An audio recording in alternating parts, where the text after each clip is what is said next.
actionnariat salarié depuis notre Assemblée générale du mois de juin. Voilà, donc ça simplifie, tu vois, tu as été exaucé.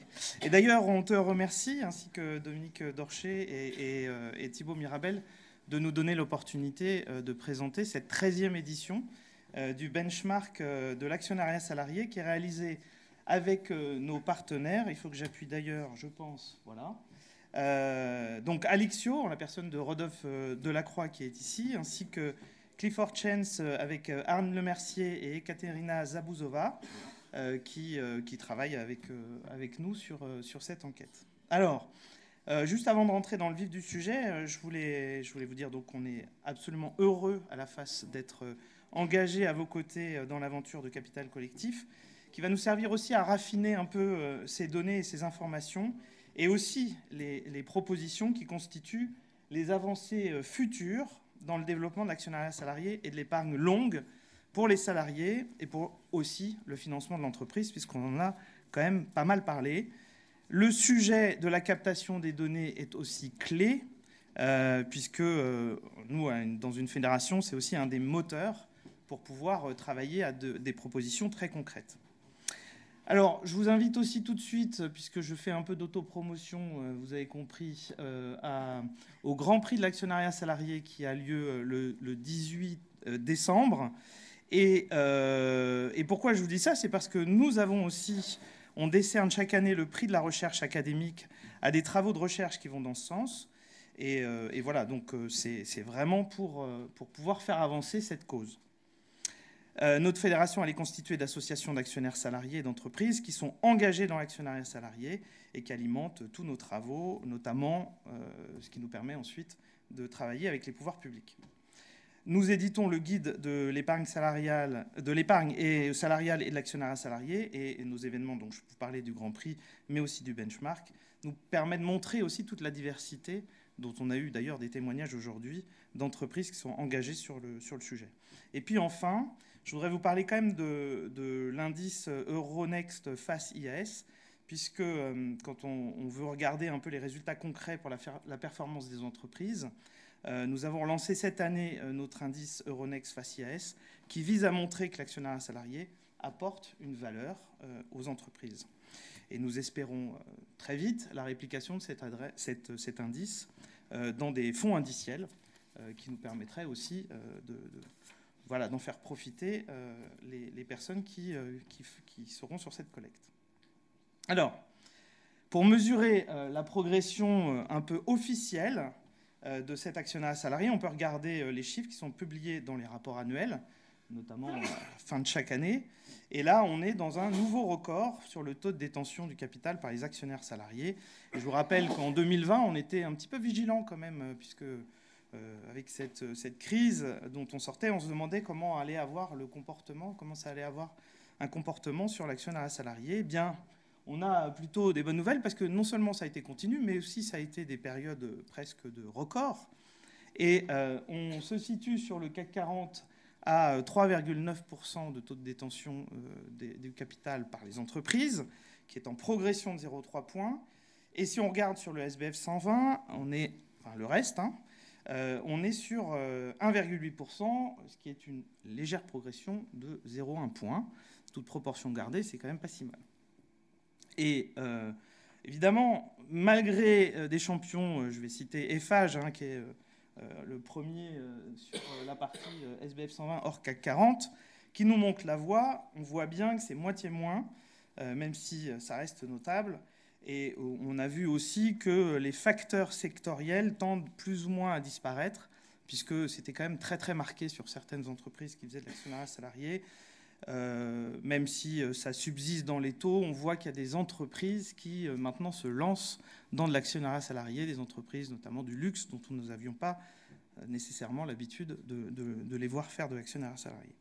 Alors, à la face, on garde aussi l'objectif de 10% qui a été aussi largement repris par le gouvernement sur le cap à maintenir pour le taux de détention du capital par les entreprises. Donc 10%, ça fait 200 milliards d'euros finalement de capitalisation, qui est un objectif, comme vous voyez, on part quand même, chaque année on progresse de quelques points mais c'est un cap à tenir. Et nous devons, avec vous et avec Capital Collectif, imaginer comment atteindre le plus rapidement possible cet objectif de 10%. Si je rentre un peu plus dans le vif du sujet, et là je pourrais m'arrêter là, puisque finalement ce sont l'ensemble des chiffres et des données de ce panel qui est composé d'un tiers d'entreprises du CAC 40, un tiers du SBF 120 et un tiers d'autres entreprises qui nous répondent et qui qui représentent environ 3 millions de salariés tout de même. Donc on est très fiers que ce panel qui, année après année, est assez stable, nous permette de pouvoir en tirer quelques conclusions. Alors, je vous disais tout à l'heure qu'on était à 3,9% sur le CAC 40. Là, le chiffre de 5,6, c'était évidemment les répondants du panel. Et ce qui fait qu'on a de tendances fortes, des entreprises qui sont plutôt appétentes et qui répondent sur ce questionnaire. Alors, 64% des entreprises répondantes ont fait les opérations dans les 3 dernières années.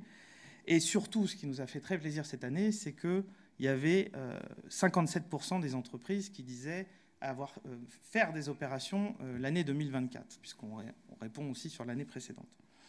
Donc on pense qu'il y a une vraie dynamique, et elles le font généralement au travers, évidemment, les PE, vous avez vu les présentations, qui est un fort adducteur pour l'actionnariat salarié, mais aussi les LTIP, dans une proportion importante, et un peu moins sur les AGA, puisqu'on est plutôt sur 21% en AGA collectif.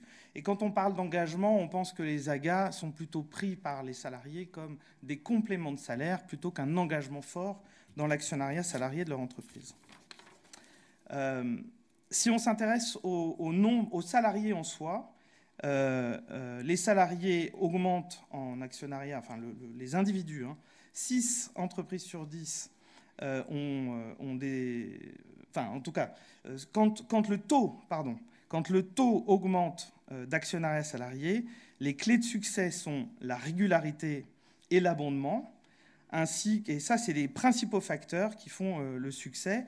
Quand on regarde ça, on dit que c'est à peu près 20% des répondants qui disent à chaque fois que c'est ces 2 facteurs-là qui sont le plus importants. Et c'est bien devant, par exemple, d'autres facteurs qui pourraient être la reprise d'une entreprise, par exemple, puisque l'actionnariat salarié aussi est un est un très très bon outil pour faire une reprise d'entreprise par les salariés. Et quand ça baisse, à l'inverse, on est sur des choses qui sont tout à fait de la vie commune, en fait, puisque c'est le retrait des avoirs disponibles et indisponibles qui sont à plus de 50% les raisons de la baisse. Alors, les salariés sont des investisseurs qui sont plutôt avertis, puisque vous voyez qu'il y a 42% des gens qui souscrivent à ces dispositifs, avec une disparité France et internationale, et là je ne rentrerai pas dans le détail. Vous savez comme moi la difficulté d'un émetteur d'aller faire des opérations d'actionnariat salarié pour ses salariés en dehors de ces pays. Alors un petit point quand même qui est intéressant, puisque tout à l'heure on a vu des témoignages, les répondants disent qu'il faut faire un effort, l'entreprise quand elle fait un effort de 1 100 €, les salariés font un effort, eux, de 2 485 €. Ce qui veut dire qu'on a vraiment des gens qui, en tant qu'investisseurs avertis, s'engagent dans l'entreprise sur leur propre denier. Et puis les versements volontaires ont largement progressé cette année dans l'étude, puisqu'on est arrivé à 3 100 € de versements volontaires pour les salariés, ce qui était quand même assez notable par rapport à l'année dernière, où effectivement on était un petit peu moins. Donc ça progresse tous les ans, dénotant l'optimisme des salariés pour leur entreprise. Alors les AGA aussi, ce qui est intéressant, comportent de plus en plus de critères ESG. Ça rejoint aussi quelques questions qu'il y a eu dans la salle, puisque l'actionnariat salarié rentre dans les critères ESG et c'est très très vertueux pour les entreprises sur la partie sociale et gouvernance. Et ça, c'est des critères qui sont très très importants. Alors, je ne vais pas les reprendre puisque le temps est compté, mais vous voyez tous les leviers qu'il faut systématiser pour avoir un succès dans ces opérations d'actionnariat salarié. Je voudrais quand même en citer quelques-uns. Les sites qui sont dédiés aux opérations et qui doivent perdurer dans le temps, c'est-à-dire pas que au moment de l'opération, mais aussi comme axe de communication, doivent s'imposer. La formation est insuffisamment pratiquée. La participation aux décisions de l'entreprise à travers la gouvernance, et notamment lorsqu'il y a des représentants de l'actionnariat salarié au conseil, quand on a plus que 3% d'actionnariat salarié, ou même quand on décide de le faire, hein, d'ailleurs, il n'y a pas que le conseil d'administration, il faut aussi que ces membres soient dans des comités ad hoc. Et puis, je ne peux pas vous quitter sans parler des associations qui sont des personnes qui répondent, enfin des entreprises qui répondent. Les associations jouent un rôle qui est très positif dans l'entreprise parce que justement, généralement, ils poussent uniquement ce sujet-là de l'actionnariat salarié au sein de leur propre entreprise. Et puis, un dernier petit point quand même, c'est on ne peut pas faire d'opération d'actionnariat salarié sans savoir où on va et pour quelles raisons on le fait.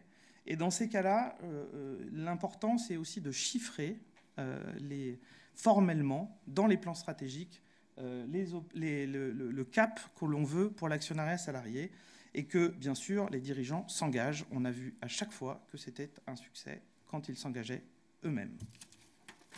Merci à vous.